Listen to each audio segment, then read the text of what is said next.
Eu faço o paralelo dessa saúde organizacional com um freio num carro, num automóvel.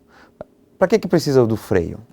Para diminuir a velocidade, para evitar acidentes, para não bater no carro da frente. Eu tenho uma visão diferente. Eu acredito que existe freio para poder acelerar. Se você não tem um freio, você tem que andar muito devagarzinho, você tem que pôr o pé lá de fora. Nós temos um convidado incrível, que foi Guilherme Soares.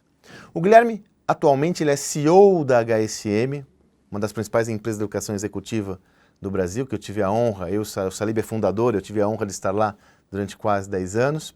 E também tem uma posição de destaque como executivo no Grupo Ânima, que é um dos principais grupos de educação do país.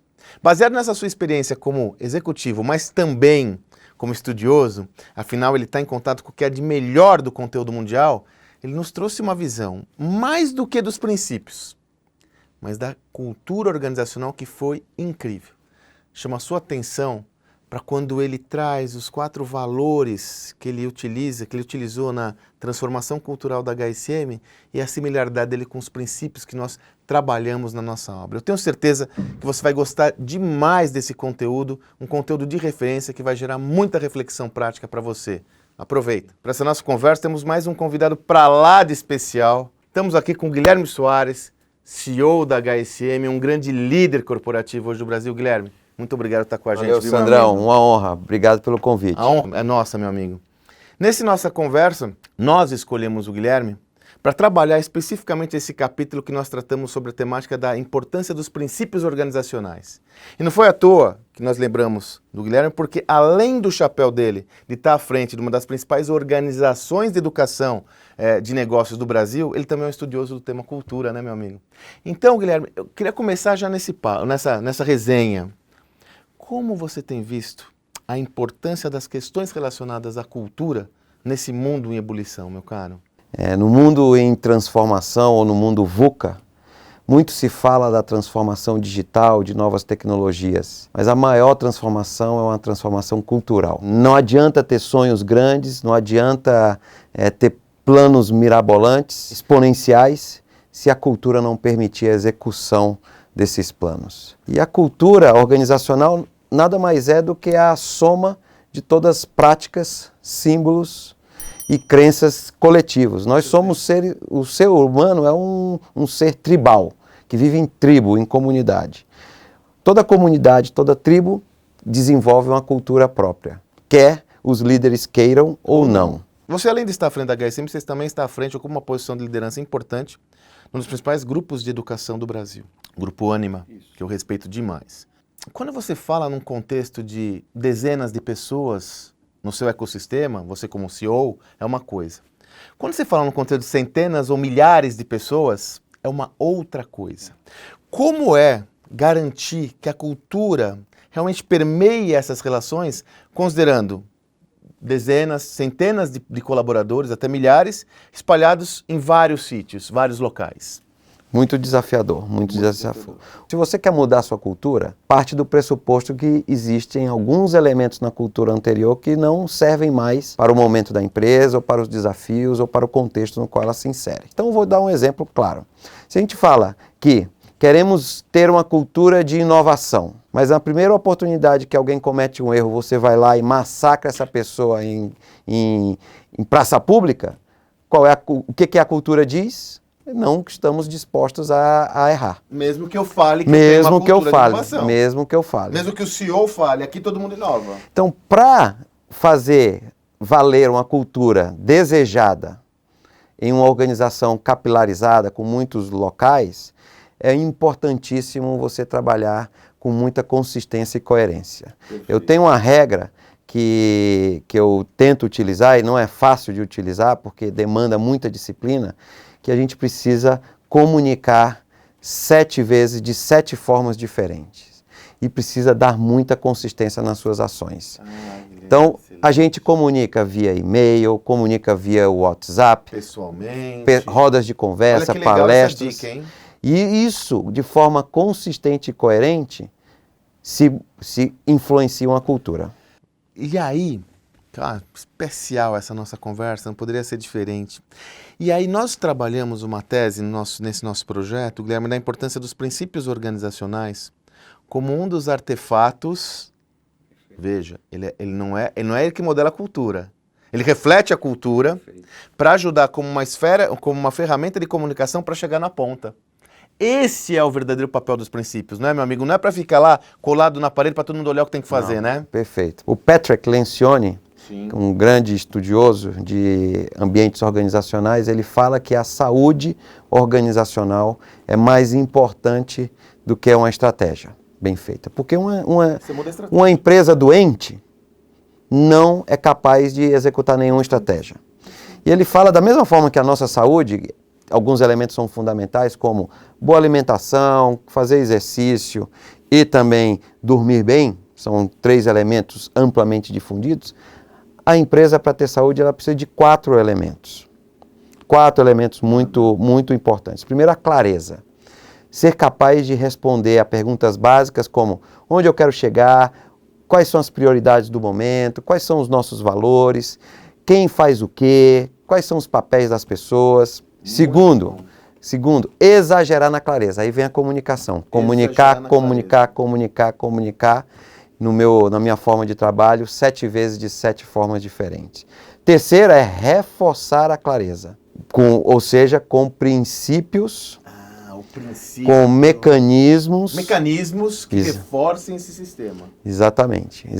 Então são 3 elementos principalmente. São os 3 elementos principais. Clareza, exagerar na clareza e reforçar a clareza. Ou seja, né, de alguma forma ou de outra, é um reflexo das práticas estruturadas de forma a que todos entendam qual a regra do jogo. Consistência e coerência. Aí você vai me perguntar, Sandro, mas no mundo de hoje que tudo muda,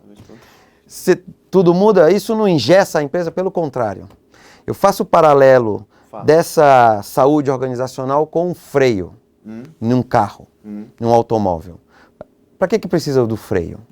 Para diminuir a velocidade, para evitar acidentes, para não bater no carro da frente. Eu tenho uma visão diferente. Eu acredito que existe freio para poder acelerar. Se você não tem um freio, você tem que andar muito devagarzinho, você tem que pôr o pé lá de fora. Pô, essa metáfora é boa. Então, se você tem uma saúde organizacional, é o que te permite te dar um contorno para acelerar a sua empresa.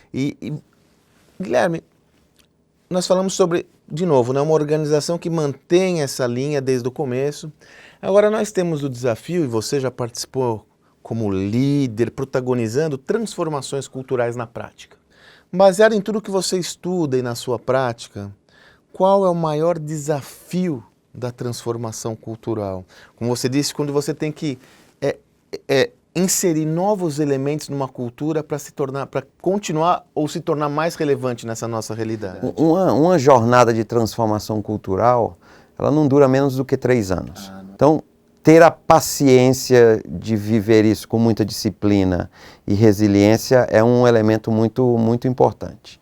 Vou dar o exemplo da própria HSM, que vem passado por uma transformação cultural. Há cerca de 3 anos, nós incorporamos uma empresa de educação corporativa. Então, nos deparamos com o desafio de uma cultura anterior da HSM, uma cultura que chega, porém, a necessidade de uma terceira cultura que fizesse frente aos desafios do mercado. E isso, quando existe uma fusão ou uma aquisição, existem alguns modelos de se implementar. A primeira delas é a empresa maior absorver. Entre aspas, matar a cultura da menor. A segunda é tentar manter as duas convivendo de forma separada, desintegrada. E uma terceira, que normalmente é a mais difícil, é a criação de uma nova cultura. E esse foi o caminho que nós escolhemos. A partir daí a gente desenhou qual seria a nova HSM. E a gente escolheu 4 pilares muito claros. E eu posso repetir aqui quais eles são. O primeiro pilar: para onde o nosso cliente olha, é para lá que olhamos também. Então é o cliente no centro de tudo. Não adianta eu fazer o que eu quero, eu preciso fazer aquilo que faz resultado, traz resultado e é relevante para o nosso cliente. O segundo: aprendemos trabalhando e trabalhamos aprendendo. precisamos ter uma cultura de um mindset de crescimento. Se nós somos uma empresa de educação, nós precisamos aprender constantemente, estar aberto a novas tendências e novas metodologias e aplicar internamente. O terceiro é juntos vamos mais longe. Aí tem um caráter da união.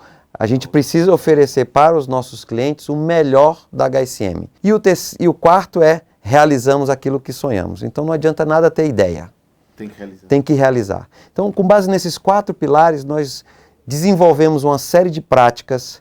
Esses pilares nortearam o processo de avaliação de desempenho dos colaboradores, nortearam a meritocracia e a escolha das pessoas que participam no nosso grupo. E o exemplo que você deu pra gente é um presente, né, cara? O Guilherme acabou de traduzir na prática, com esses 4 valores importantes, com esses 4 pilares, eu diria, importantes, tudo o que a gente fala sobre princípios. E num processo de transformação muito bem sucedido, né? A gente está bastante orgulhoso, mas a jornada só está começando, tem muito trabalho pela frente. Conversa repleta de ensinamentos aqui.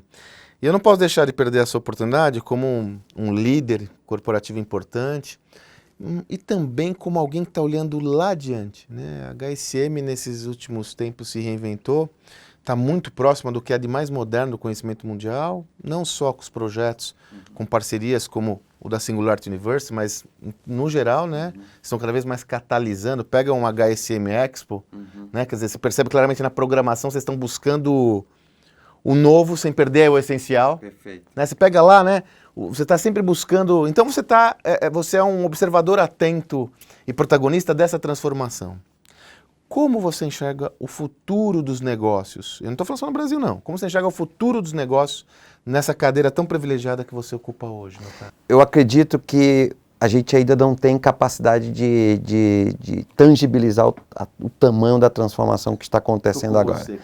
Não obstante, essa transformação é fruto de nós, seres humanos, que estamos fazendo. Então, o mundo dos negócios do futuro, eu acredito que nós, executivos, as pessoas que estão entrando no mercado de trabalho, precisam desenvolver cada vez mais o lado humano. Eu acho que os robôs, a inteligência artificial vai fazer um papel muito claro. Quanto mais humano nós formos, mais relevantes nós continuaremos sendo. Nesse sentido, eu fico mais motivado e energizado de pensar qual o papel que o Brasil vai ter nesse cenário. O Brasil, nas últimas décadas, perdeu algumas oportunidades importantes, o mundo vem se desenvolvendo numa velocidade maior e a gente tem que elevar o Brasil à sua real potência. O que a gente não pode esquecer são as mais de 200 milhões de cabeças que nós temos aqui. Se a gente der oportunidade para esses brasileiros, o Brasil pode se tornar realmente do tamanho da sua potência. Muito bom, meu amigo. Presente, viu? Obrigado. É uma honra para nós tê-lo conosco. Parabéns pelo projeto. É uma grande honra tê-lo conosco. Como eu comentei, a nossa sensação, a minha visão pessoal, o Guilherme é um dos protagonistas dessa transformação aqui no Brasil, né? Então, tê-lo conosco também como uma das nossas missões, que é transformar o Brasil por meio do conhecimento, é uma grande honra. Muito obrigado. Obrigado, Sandro. A honra estar aqui contribuindo. E eu quero agradecer a sua audiência e lhe convidar. Então, lhe convido a acompanhar, além do livro, além da obra, os outros talk shows, para que você possa crescer cada vez mais e desenvolver o seu espírito crítico, fazer a pergunta certa. Muito obrigado.